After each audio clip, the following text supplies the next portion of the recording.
Welcome back to channel accounts वाला।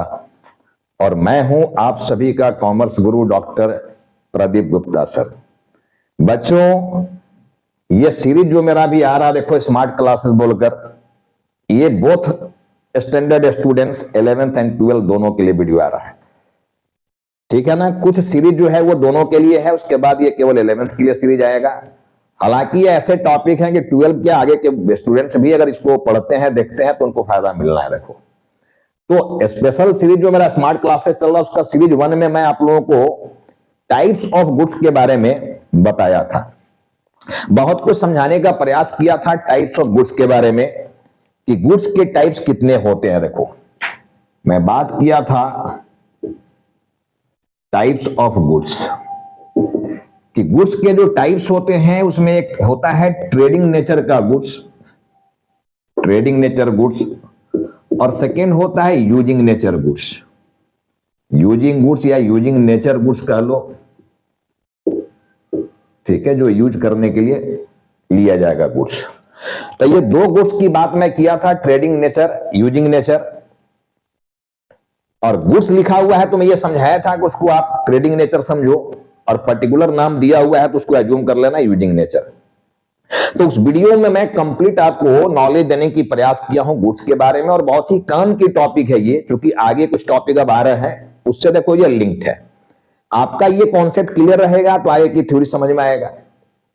तो आज की जो सीरीज आ रही है सीरीज 2, ये जो मैं आज वीडियो बना रहा हूं, आज ये स्पेशल वीडियो बनाया जा रहा है बेटे एक्सपेंस को लेकर। देखो,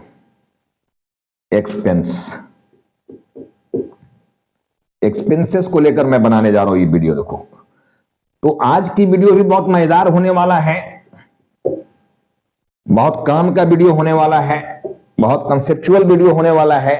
आपका एक एक कॉन्सेप्ट जो होगा वो क्लियर होगा इससे। देखो, क्योंकि आगे जब भी 11th के बच्चों को मैं डेप्रिसिएशन चैप्टर पढ़ाऊंगा तो उसमें इस थ्योरी की जरूरत पड़ेगी। देखो, और आगे भी जब फाइनेंशियल स्टेटमेंट में आप जाओगे तो वहां भी जरूरत पड़ेगी। वैसे जितने भी बड़े बड़े बेसिक का मेरा वीडियो अपलोड किया हुआ है जर्नल वाली खास करके, उसमें ये सारे टॉपिक हैं। लेकिन मैं पहले ही बोला हुआ है कि इतनी बड़ी बड़ी वीडियो बनी हुई है 50 मिनट की, 40 मिनट की, कि आप उसमें कहीं ना कहीं ये थ्योरी हमारा जो है वो खो जा रहा है। तो मैं हाईलाइट कर रहा हूं अब अलग से इसको ले लेकर कि भाई इसको दिमाग में आप रखो, क्योंकि ये बहुत ही हॉट टॉपिक है, इसकी जरूरत आगे पढ़ते रहना है। तो चलो हम लोग बिना देर के हुए आज बात करेंगे एक्सपेंस पर। हम लोग टाइप्स ऑफ गुड्स पर बात नहीं करेंगे, क्योंकि हम लोग सीरीज 1 में बात की है स्मार्ट क्लासेस का। आज हम लोग बात करने जा रहे हैं expense. Do you know how many types of expenses are there in accountancy? Accountancy में कितने तरह के एक्सपेंसेस होते हैं ये आप सभी बच्चों को मालूम है क्या? बहुतों को मालूम होगा भी। अब मैं दो साइड किया हुआ, देखो, बहुत लोग कह देते हैं there are two type, common sense लगा देते हैं कि देयर आर टू टाइप्स। देखो बेटे, एक्सपेंस की जो टाइप्स होती है वो 3 होती है। There are 3 types of expenses are there in accountancy. Accountancy में जो पूरे एक्सपेंस की कहानी है वो 3 तरह के एक्सपेंसेस होते हैं। जान लो, चौथा कोई भी टाइप एक्सपेंस की नहीं होती है। ठीक है, केवल 3 तरह के एक्सपेंस होंगे। और ऐसा नहीं है कि आप 11th में ये थ्योरी पढ़ रहे हो कि 3 तरह के एक्सपेंस है तो 12 में जाके 4 तरह के एक्सपेंस हो जाएंगे, बीकॉम में जाएंगे तो 5 तरह के हो जाएंगे। ऐसा कुछ नहीं है। फाइनली 3 तरह के एक्सपेंस हैं, मतलब 3 तरह के एक्सपेंस हैं। अब ये आगे जहां तक आप जिस स्टैंडर्ड तक की पढ़ाई करना चाह रहे हो करो, थ्योरी नहीं बदलते हैं। ठीक है ना। तो ये थ्योरी में जो बताया जा रहा है आपको कि there are 3 types of expenses, तो फिर समझो 3 टाइप्स के एक्सपेंस क्या है। ठीक है, कौन कौन से एक्सपेंस होंगे देखो, और कैसे इसको पहचाना जाएगा। पहला जो एक्सपेंस होता है बेटे उसको बोला जाएगा रेवेन्यू, रेवेन्यू एक्सपेंस। ठीक है ना। सेकेंड जो एक्सपेंस होगा इसको बोला जाता है कैपिटल एक्सपेंस, कैपिटल एक्सपेंस या कैपिटल नेचर एक्सपेंस कह लो, revenue nature expense, capital nature expense. और थर्ड जो होता है बेटे इसमें देखो, ये होता है डेफर्ड,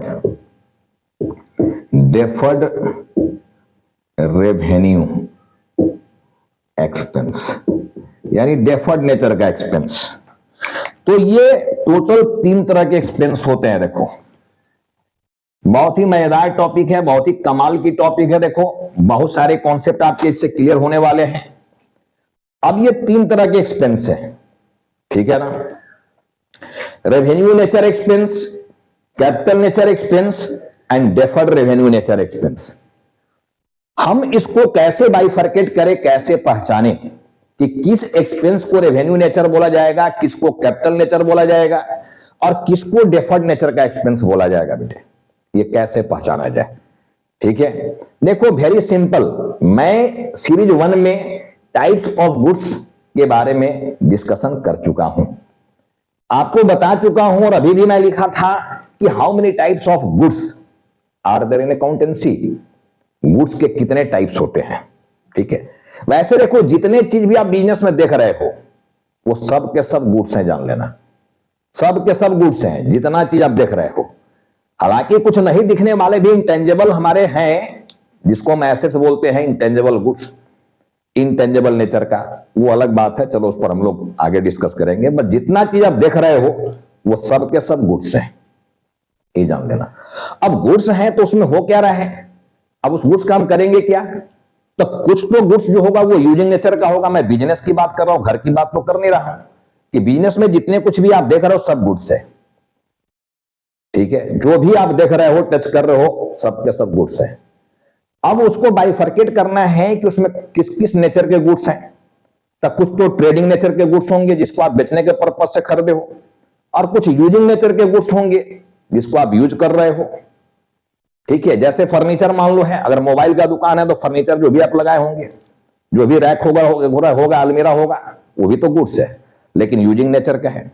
तो जब यूजिंग नेचर का गुड्स हो जाता है तो उसको हम लोग एसेट्स बोलने लगते हैं कि वो एसेट्स है जो यूजिंग नेचर का है। अब अलग बात है कि क्लासिफिकेशन जो एसेट्स का मैं पढ़ाया था कि भाई उसमें फिक्स्ड एसेट्स होगा, करेंट एसेट्स होगा, फिक्स्ड में टेंजेबल होगा, इनटेंजेबल होगा, वो तो एक एसेट्स की भी रत कहानी अलग है। बट आप जिसको भी देख रहे हो, छू रहे हो, वो सब के सब गुड्स हैं।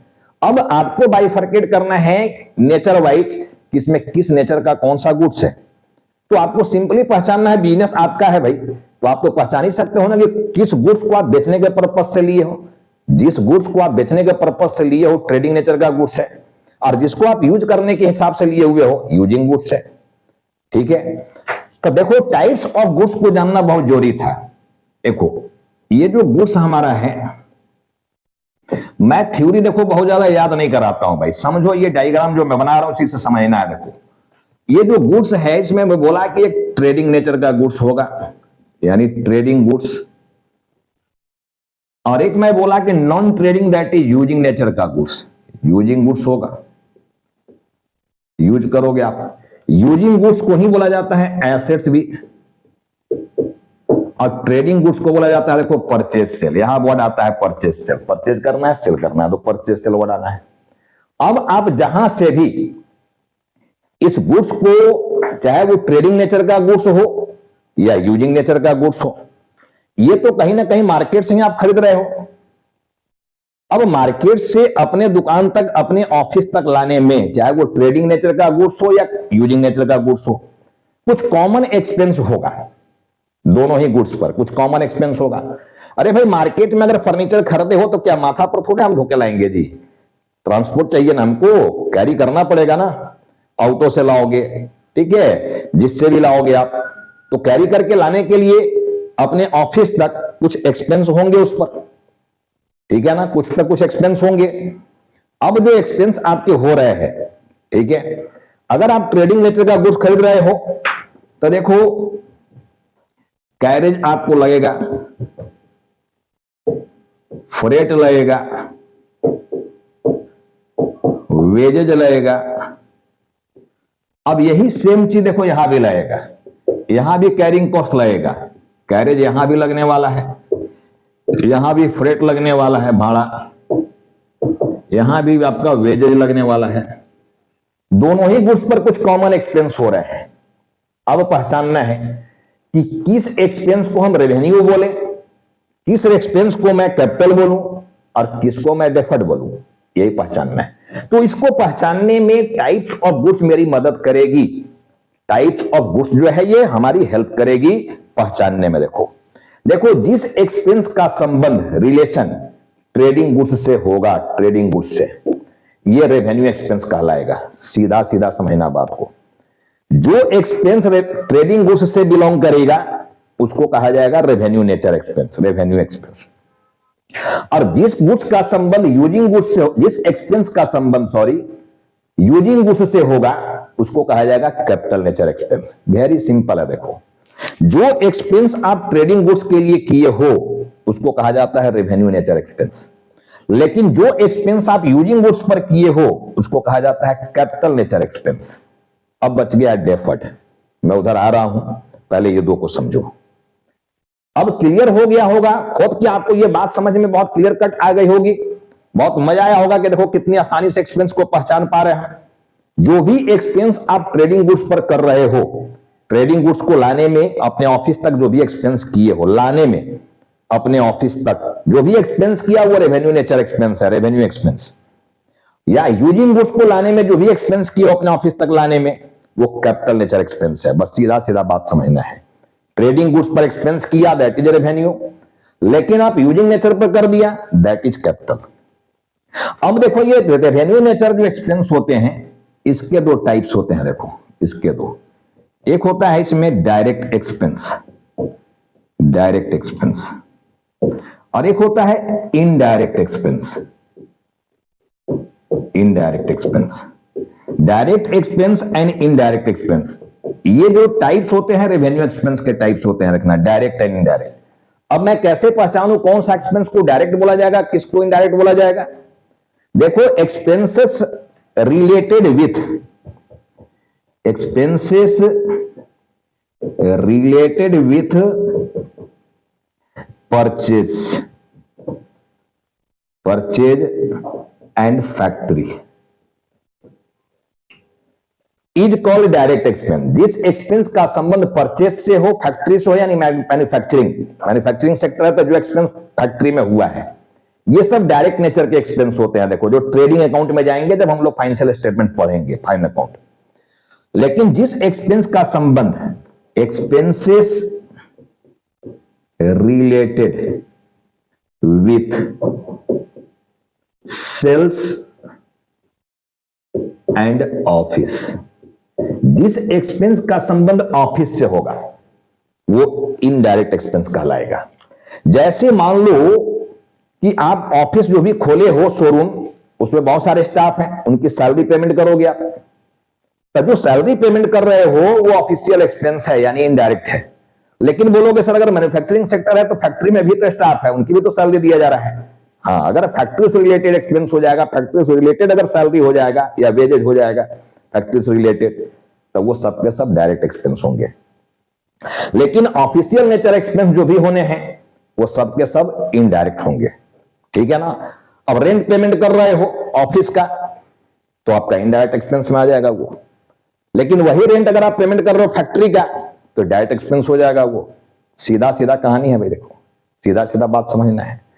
तो डायरेक्ट एक्सपेंस हो गया, इनडायरेक्ट एक्सपेंस हो गया। देखो, और ये डायरेक्ट इनडायरेक्ट एक्सपेंस कहां जाते हैं? ट्रेडिंग एंड पीएनएल में। देखो, ये जाएगा debit side of trading account, debit side of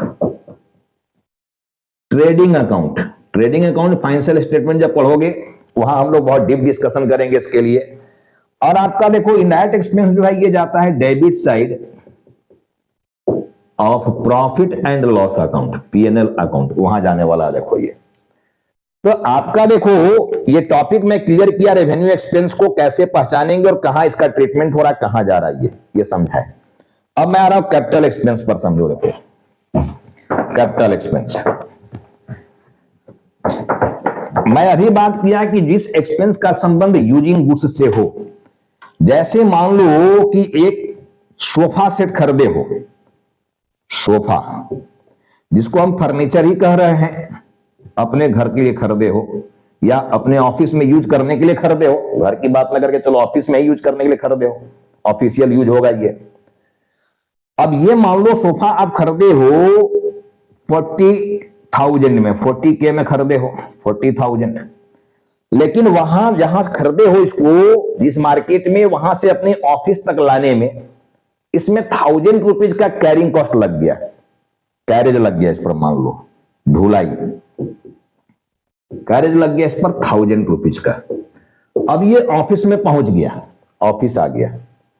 अब ऑफिस में लाकर अगर हमसे कोई पूछता है कि भाई बताओ ये सोफा कितने में खरीदे हो, बताओ मैं क्या बोलूंगा, 40,000 या 41,000। अब अकाउंटिंग ट्रीटमेंट समझना, देखो ये तो क्लियर पहचान लोगे ना भाई कि सोफा हमारा यूजिंग गुड्स है, मतलब जो कैरेज यहां किया गया वो क्या है, कैपिटल नेचर का एक्सपेंस है। और कोई भी कैपिटल नेचर का एक्सपेंस नहीं कहलाता है, वो एसेट्स कहलाता है। देखो कैसे एसेट्स अभी कहलाएगा, मैं सिखा रहा हूं, समझा रहा हूं, देखो कैसे एसेट्स बन जाएगा। ये कोई भी कैपिटल नेचर का एक्सपेंस, ठीक है, वो एसेट्स होगा। कैपिटल नेचर का एक्सपेंस उसको एक्सपेंडिचर कहा जाता है। कैपिटल नेचर के एक्सपेंस को एक्सपेंडिचर, रेवेन्यू नेचर के एक्सपेंस को एक्सपेंस कहा जा रहा है, नॉट एक्सपेंडिचर, ठीक है ना। तो कोई भी कैपिटल नेचर का एक्सपेंस हो उसको एसेट्स कहा जाना है। देखो ये एसेट्स, और उस पर डेप्रिसिएशन चार्ज होना है, डेप्रिसिएशन चार्ज होता है। अब अकाउंटिंग ट्रीटमेंट क्या बोलता है कि अगर यूजिंग नेचर के गुड्स पर कोई एक्सपेंस किए हो अप टू यूज, उसको यूज करने तक, उसके मेंटेनेंस की बात नहीं कर रहे हैं। जब मेंटेनेंस की बात आगे होने लगेगा तो फिर वो रेवेन्यू बनने लगेगा। अभी मैं उस पर भी आ रहा हूं। देखो फर्स्ट टाइम अगर कोई एक्सपेंस कर रहे हो यूजिंग प्रोडक्ट पर, रेडी टू यूज वहां तक पहुंचने में अगर कोई एक्सपेंस किया गया है तो उसको कैपिटल नेचर एक्सपेंस कहा जाएगा। पहला चीज जान लेना कि यूजिंग गुड्स पर कोई भी एक्सपेंस अगर किए हो रेडी टू यूज, वहां तक पहुंचाने में जो भी एक्सपेंस किया गया वो कैपिटल नेचर का एक्सपेंस है। और कैपिटल नेचर का एक्सपेंस को अकाउंटिंग प्रिंसिपल कहता है कि कैपिटलाइज कर देना चाहिए, दैट इज एसेट्स की वैल्यू में उसको ऐड कर देना चाहिए। कभी भी ट्रेडिंग और पीएनएल में इसको नहीं भेजना चाहिए। क्या कर देना चाहिए, कैपिटलाइज कर देना चाहिए, दैट मीन्स कि एसेट्स की वैल्यू में ऐड कर देना चाहिए। यही इसका अकाउंटिंग ट्रीटमेंट है। देखो तो जो भी अकाउंटिंग ट्रीटमेंट यहां बन रहा है वो अब क्या बनेगा। अब अगर आपसे कोई सोफा का कॉस्ट पूछे तो 40,000 नहीं बोलना है, आपको क्या बोलना है, 41,000। सीधा आपका एंट्री, एक एंट्री जाएगा furniture account debit to cash 41,000। ऐसा नहीं है कि फर्नीचर की एंट्री अलग से कर दिए 40,000 का और कैरेज की एंट्री अलग से कर दिए एक्सपेंस बोलकर। यानी फर्नीचर अकाउंट डेबिट, बहुत सारे बच्चे गलती करते हैं। देखो बहुत सारे बच्चे क्या कर देते हैं, ये कर देते हैं फर्नीचर अकाउंट डेबिट 40K, ये के कर देते हैं, और टू कैश अकाउंट ये कर देते हैं 40K, और सेकेंड एंट्री में कर देते हैं ये carriage account debit, carriage account debit, ठीक है 1000, और टू कैश करके बढ़ जाते हैं कैश अकाउंट 1000। बहुत सारे बच्चे ऐसे करते हैं मिस्टेक। देखो कैरेज की एंट्री अलग से ले लेते हैं, ठीक है ना, और फर्नीचर की एंट्री अलग से ले लेते हैं। दोनों की एंट्री अलग अलग कर रहा है, वो अलग अलग ले लेते हैं। देखो दोनों की एंट्री अलग अलग कर देते हैं ये, तो ऐसा मिस्टेक नहीं करना है। देखो क्योंकि अब ये एक्सपेंस नहीं रहा, ये एक्सपेंस कॉस्ट का रूप धारण कर लिया, कॉस्ट में कन्वर्ट हो गया ये। अब अपने सोफा का कॉस्ट ही आप 41,000 बोल रहे हो, बाइफरकेशन नहीं देना है यहां कि हाँ दुकान में हम खरीदे थे शोरूम में 40,000 में, ऑफिस तक लाने में 1,000 का हमारा एक्सपेंस हो गया है, ठीक है 1,000 का, ऐसा नहीं बोलना है। आपका कोई भी कैपिटल नेचर का एक्सपेंस है उसको कैपिटलाइज कर दो, दैट इज एसेट्स की वैल्यू में ऐड कर दो। अकाउंटिंग ट्रीटमेंट यही होना है, और एक सिंगल एंट्री पास कर दो। यानी केवल entry furniture account debit to cash होना चाहिए था, ये एंट्री नहीं होना था 41,000 से। अब अगर कर दिए हो, दो एंट्री कर दिया अलग अलग, तो फिर तो गलत हुआ है, अकाउंटिंग प्रिंसिपल को फॉलो नहीं किए हो। तो आपको एक चैप्टर पढ़ना है 11th वाले बच्चों को, रेक्टिफिकेशन ऑफ एरर। अगर कोई एरर कर दिया तो उसको रेक्टिफाई कैसे करें, तो हम लोग वहां समझेंगे। देखो रेक्टिफिकेशन चैप्टर जब पढ़ेंगे तभी मेरा ये थ्योरी टाइप ऑफ एक्सपेंस वहां जरूरत पड़ेगा। इसलिए मैं बोल रहा हूं कि बहुत ही काम का टॉपिक है टाइप्स ऑफ गुड्स और टाइप्स ऑफ एक्सपेंस को जानना और उसके ट्रीटमेंट को जानना। ट्रीटमेंट क्या होगा, क्योंकि ट्रीटमेंट नहीं जानोगे तो आप एरर को रेक्टिफाई कैसे कर दोगे, गलती को सही कैसे कर देगा। जब ये पता चलेगा कि मैं गलती कर रहा हूं, अकाउंटिंग प्रिंसिपल की यहां अवहेलना हो रही है, ठीक है, फॉलो नहीं हो रहा है प्रिंसिपल, तभी तो आप सुधार कर पाओगे ना जी। तो पहले तो सही ट्रीटमेंट को जानना है, तब आप हम रेक्टिफाई कर पाओगे चीजों को।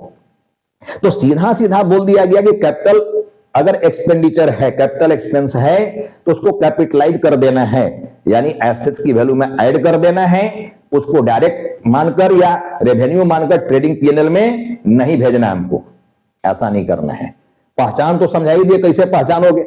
जो एक्सपेंस यूजिंग गुड्स पर किया गया वो कैपिटल नेचर का है, जो ट्रेडिंग गुड्स पर किया गया रेवेन्यू नेचर का है। अब दोनों का ट्रीटमेंट क्या होगा, अकाउंटिंग ट्रीटमेंट, ये भी समझा रहे हैं। तो कभी भी कैपिटल एक्सपेंस को ट्रेडिंग एंड पीएनएल में नहीं भेजना है, ये बैलेंस शीट का इंफॉर्मेशन है। देखो, assets and liability balance sheet में जाते हैं। जब मैं फाइनल अकाउंट पढ़ाऊंगा ट्रेडिंग पीएनएल बैलेंस शीट, तो ये टॉपिक फिर से रिपीट होंगे और आपको वहां मजा आएगा जानकर कि कहां जा रहा है, क्योंकि बना के वहां दिखाना है बैलेंस शीट ट्रेडिंग पीएनएल बनाया क्या वहां, ठीक है ना। तो ये देखो बैलेंस शीट का इंफॉर्मेशन है, क्योंकि एसेट्स है तो बैलेंस शीट में जाना है, सीधा 41 जाना है, ठीक है ना, सीधा 41। तो एक एंट्री अपने को करना चाहिए था, देखो ये 40 से नहीं करके इसको 41,000 से कर देना चाहिए था, फिर ये एंट्री अलग से नहीं होता। अगर वो अलग से किए हो तो गलती किए हो, फिर इसको रेक्टिफाई करना पड़ेगा। और रेक्टिफिकेशन चैप्टर जब मैं पढ़ाऊंगा तो आपको वहां समझाऊंगा कि अगर इस तरह का एरर किया जाता है तो उसको रेक्टिफाई कैसे किया जाएगा। मेरा टॉपिक अभी रेक्टिफिकेशन नहीं था, मेरा टॉपिक है टाइप्स ऑफ एक्सपेंस को समझाना कि एक्सपेंस कितने तरह के होते हैं, उसकी पहचान क्या होता है, कैसे पहचाने कि कौन सा एक्सपेंस रेवेन्यू नेचर का है, कौन सा कैपिटल नेचर का है और कौन सा डेफर्ड नेचर का है। तो मैं आपको दो एक्सपेंस को समझा दिया, पहचानने भी और उसका ट्रीटमेंट भी, कि रेवेन्यू एक्सपेंस ट्रेडिंग पीएनएल में जाएगा फाइनेंशियल स्टेटमेंट में, डायरेक्ट नेचर का एक्सपेंस है तो ट्रेडिंग में, इनडायरेक्ट नेचर का है तो पीएनएल में, ठीक है ना। और कैपिटल नेचर का एक्सपेंस है तो कैपिटलाइज कर देना है, दैट मींस कि एसेट्स की वैल्यू में उसको ऐड कर देना है। अब वो एक्सपेंस नहीं रह गया, अब वो कॉस्ट का उदाहरण कर लिया है, कॉस्ट में कन्वर्ट कर दिया उसको, एक्सपेंस नहीं रह गया, एक्सपेंस नहीं रह गया, ठीक है ना। अब हम आते हैं देखो डेफर्ड रेवेन्यू एक्सपेंस में। डेफर्ड रेवेन्यू एक्सपेंस क्या है, समझो बेटे। जिस एक्सपेंस का बेनिफिट आप 1 साल से ज्यादा लोगे, ठीक है, जो एक्सपेंस आपको 1 साल से ज्यादा बेनिफिट दे उसको कहा जाता है deferred expense. The expense which gives benefit for more than 1 year, वैसा एक्सपेंस जो आपको 1 साल से ज्यादा बेनिफिट दे, वैसे एक्सपेंस को कहा जाता है डेफर्ड रेवेन्यू एक्सपेंस। जैसे इसकी एग्जांपल ले हम एच, तो सबसे इंपॉर्टेंट एग्जांपल देखो इसका होता है एडवर्टाइजमेंट। एडवर्टाइजमेंट ये सबसे इंपॉर्टेंट एग्जांपल होता है, एडवर्टाइजमेंट, ठीक है ना। कैसे एग्जांपल होता है मैं समझा रहा हूं। देखो, आप किसी भी बिजनेस को चलाओगे तो उसका एडवर्टाइजमेंट तो कराना पड़ेगा भाई। अगर मैं कोचिंग चला रहा हूं, ऑनलाइन जाऊं ऑफलाइन जाऊं जैसे भी जाऊं, तो मुझे भी क्या कराना होगा, एडवर्टाइजमेंट कराना होगा। मान लो अभी नए नए रिजल्ट आए थे 10th 11th वाले का, नया नया रिजल्ट आया हुआ है, अब सारे लोग एडमिशन लेके क्लास भी अब चालू हो गई। अभी तो जून का महीना है, पिछले महीना लगभग रिजल्ट आई है, जुलाई अभी आ गई मान लो। तो मैं मार्केटिंग करवाया 11th के स्टूडेंट में, मान लो हैंडबिल बंटवाया अपने स्टाफ से कि भाई हैंडबिल थोड़ा बांटो 11th के स्टूडेंट में, ठीक है, मार्केटिंग शुरू किया। मान लो उस मार्केटिंग में मेरा 1 लाख रुपीज का खर्च हो गया हैंडबिल बंटवाने में, और जो भी होर्डिंग वोर्डिंग लगवाना था वो लगवा दिया मैं, तो 1 लाख रुपीज हमारा एक्सपेंस हो गया, जिसको आप एडवर्टाइजमेंट बोल रहे हो। एडवर्टाइजमेंट, इसी को एडवर्टाइजमेंट बोल रहा हूं मैं। अब इस हैंडबिल को पढ़कर मान लो अपने पास 100 बच्चे आ गए, 100 बच्चे अपने कोचिंग सेंटर में ऑफलाइन पढ़ने आ गए मान लो।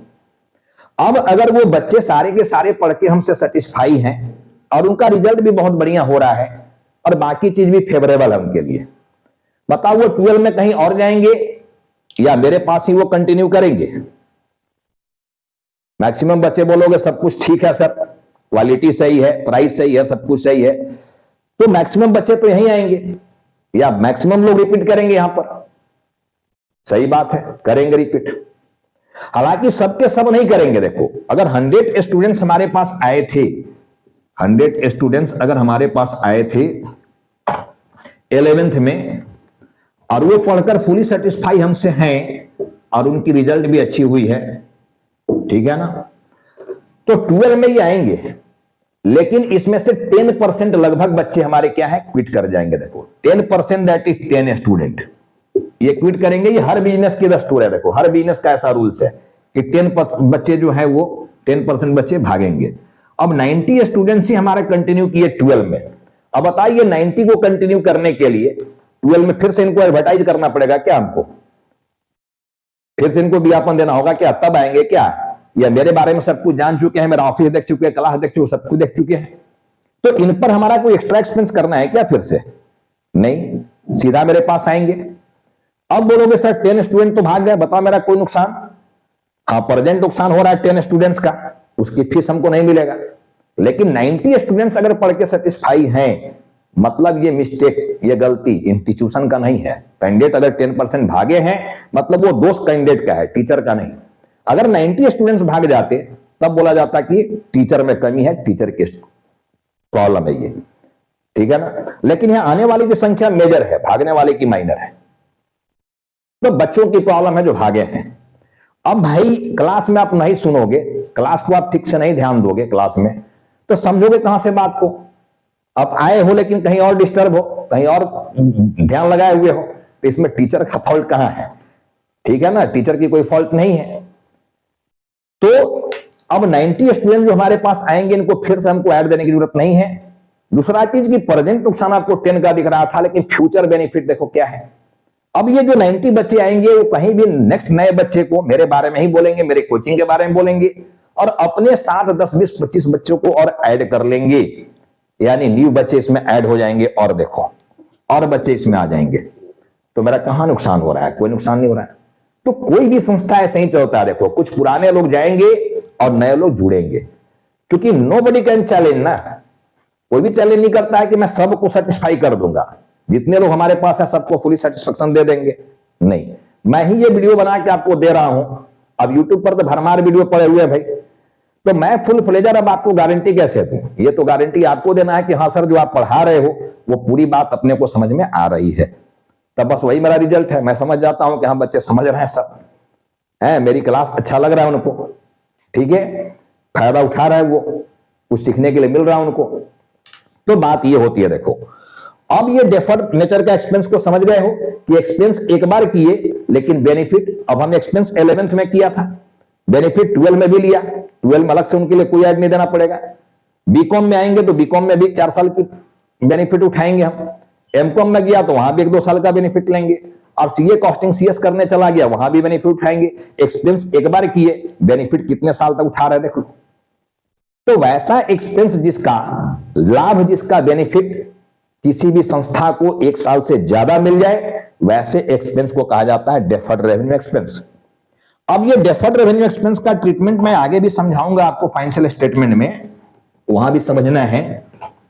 देखो इसमें से कुछ अमाउंट जो होते हैं ना, इसमें से कुछ अमाउंट को प्रॉफिट एंड लॉस अकाउंट में डेबिट साइड भेज दिया जाता है, और कुछ अमाउंट जो है इसको बैलेंस शीट में एसेट साइड भेजा जाता है।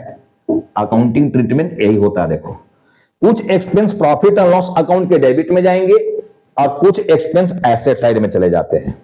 एसेट साइड में डेफर्ड रेवेन्यू एक्सपेंस बोलकर जाएंगे, और वहां ब्रैकेट में नाम देना है कि एडवर्टाइजमेंट सस्पेंस इसका नाम था, तो एडवर्टाइजमेंट सस्पेंस लिख देंगे। देखो इनकम टैक्स डिपार्टमेंट भी बोलता है कि इस तरह के कोई एक्सपेंस करते हो तो उसकी बेनिफिट एटलीस्ट 5 साल माना जाता है। अगर ऐसा मान लो कि 5 साल बेनिफिट मिल रहा है हमको, तो ये 1 लाख की जो एक्सपेंस आप देख रहे हो ना, इस 1 लाख की एक्सपेंस को 5 से डिवाइड करना पड़ेगा, ठीक है। और ये अमाउंट आपका आ जाता है 20,000 रुपए। तो ये 20,000 रुपए आपका देखो पीएनएल में चला जाएगा, और 80,000 जो बच गया इसमें से वो एसेट साइड में चला जाएगा। और फिर हर साल जब ट्रेडिंग पीएनएल बनाओगे तो वहां से देखो यहां से 20,000 निकलना शुरू हो जाएगा। 20,000 यहां से फिर पीएनएल में चला जाएगा, और बैलेंस शीट में यहां 60 बचेगा। फिर उसके नेक्स्ट ईयर में जब हम बैलेंस शीट बनाएंगे फाइनल अकाउंट, तो फिर यहां से 20,000 को यहां भेज देंगे, अब वो घटते चला जाएगा। इस तरह 5वां साल ये 0 हो जाएगा, राइट ऑफ कर दिया जाता है पीएनएल में भेजकर। तो ये डेफर्ड एक्सपेंसेस की पहचान हुई, ठीक है। होप कि आपको ये तीनों एक्सपेंस समझ में आ गया होगा कि तीनों एक्सपेंस को कैसे पहचाना जाता है, और उसका अकाउंटिंग ट्रीटमेंट क्या कहता है, अकाउंटिंग प्रिंसिपल के अकॉर्डिंग उसका अकाउंटिंग ट्रीटमेंट क्या होता है। Revenue nature expense, capital nature expense, deferred revenue nature expense, ये तीनों की पहचान और तीनों का अकाउंटिंग ट्रीटमेंट समझा दिए। तो आगे कभी भी मिस्टेक मत करना कि कौन सा एक्सपेंस का ट्रीटमेंट क्या होना है। कैपिटल एक्सपेंस को कैपिटलाइज कर देना है, एसेट्स की वैल्यू में जोड़ देना है, जबकि रेवेन्यू एक्सपेंस को ट्रेडिंग एंड पीएनएल में भेजना है। डायरेक्ट नेचर का है तो ट्रेडिंग में, और इनडायरेक्ट नेचर का है तो पीएनएल में, ठीक है। और डेफर्ड को तो अभी समझाया कहां कहां जाना है। तो होप कि आपको ये वीडियो समझ में आया होगा, ये क्लास समझ में आया होगा, इससे बहुत कुछ सीखने के लिए आपको मिला होगा।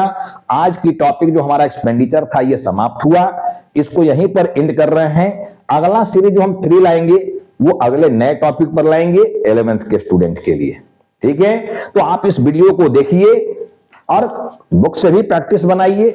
बुक का प्रैक्टिस ही आपको परफेक्ट बना सकता है भाई, ठीक है ना।